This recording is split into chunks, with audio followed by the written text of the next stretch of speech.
English First Flight, Chapter 2, Nelson Mandela Long Walk to Freedom.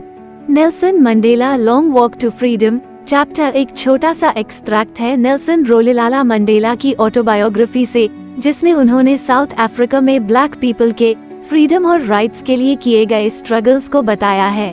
3 centuries तक white rule सहने के बाद Nelson Mandela ने साउथ अफ्रीका के फर्स्ट ब्लैक प्रेसिडेंट बनकर ओथ लिया।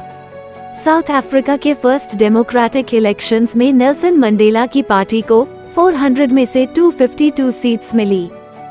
अलग अलग कंट्रीज के पॉलिटिकल लीडर्स और पावरफुल डिग्निटरीज ने प्रेसिडेंट नेल्सन मंडेला की इनॉग्रेशन सेरेमनी प्रिटोरिया के यूनियन बिल्डिंग्स एम्फीथिएटर में अटेंड की। नेल्सन मंडेला ने अपनी स्पीच में सारे गेस्ट्स और डिग्निटरीज को रिस्पेक्टफुली एड्रेस किया और साउथ अफ्रीकन सिटीजन्स को अश्योरेंस दी कि उनकी कंट्री में फिर से कभी ऐसी सिमिलर सिचुएशन वो नहीं आने देंगे, जहां एक ग्रुप दूसरे ग्रुप को सप्रेस, टॉर्चर और मिसट्रीट करे। अपनी प्रेसिडेंसी के वाउज और ओथ्स लेने के साथ नेल्सन मंडेला ने साउथ अफ्रीका में डेमोक्रेसी की एस्टैब्लिशमेंट करी। उन्होंने प्रॉमिस दिया कि अब से कास्ट, कलर, क्रीड, रेस की वजह से साउथ अफ्रीका में कोई भी डिस्क्रिमिनेशन मतलब भेदभाव नहीं होगा। प्रेसिडेंट मंडेला ने कहा कि गवर्नमेंट इंश्योर करेगी कि सारे सिटीजन्स को इक्वालिटी और रिस्पेक्ट से ट्रीट किया जाए। इनॉग्रेशन सेरेमनी का डे प्रेसिडेंट मंडेला के लिए बहुत सिंबॉलिक और हिस्टोरिकल था। साउथ अफ्रीकन पीपल ने 2 नेशनल एंथम्स सिंग करे, द विजन ऑफ व्हाइट्स ने एनकोसी सिकलेल आई अफ्रीका और ब्लैक्स ने डाई स्टेम, जो पुराना एंथम था साउथ अफ्रीकन रिपब्लिक का। ये सारे इवेंट्स प्रेसिडेंट मंडेला को याद दिलाते रहे कि कैसे व्हाइट पीपल ने 3 सेंचुरीज तक ब्लैक पीपल को एक्सप्लॉइट और अब्यूज किया।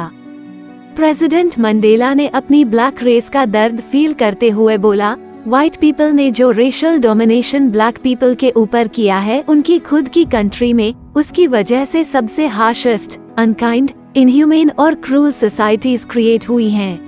प्रेसिडेंट मंडेला का मानना था कि कोई भी जन्म से एक दूसरे के कलर, बैकग्राउंड या रिलीजन से नफरत के साथ नहीं पैदा होता। प्रेसिडेंट मंडेला ये भी मानते थे कि चाहे किसी को शुरुआत से नफरत सिखाई गई हो, फिर भी अगर वो नफरत सीख सकते हैं तो उन्हें प्यार भी सिखाया जा सकता है, क्योंकि प्यार नफरत से ज्यादा नेचुरली ह्यूमंस में आता है।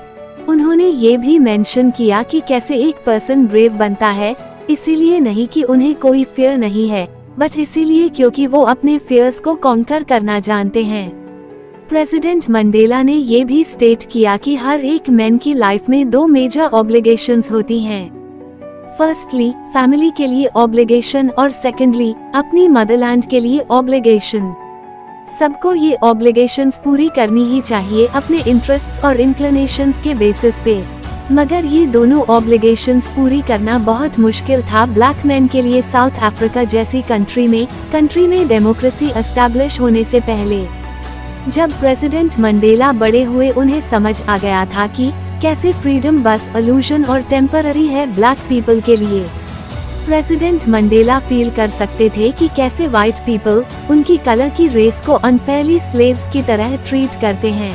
प्रेसिडेंट मंडेला मानते थे कि फ्रीडम इंडिविजिबल है, मतलब फ्रीडम किसी एक पर्सन या एक ग्रुप के हिस्से में नहीं आ सकती, फ्रीडम सबकी इक्वली है।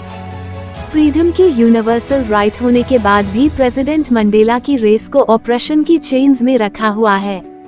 उन्हें पता था कि ऑप्रेसर्स को भी लिबरेशन की जरूरत है, क्योंकि अगर किसी को ये लगता है कि दूसरे की फ्रीडम छीनने से ही वो अपनी फ्रीडम को प्रोटेक्ट कर सकते हैं, तो वो भी सेम ऑपरेशन का हिस्सा है। इसीलिए ऑप्रेसर भी फ्री नहीं है और वो भी अपनी आइडियोलॉजी की चेन से बंद है।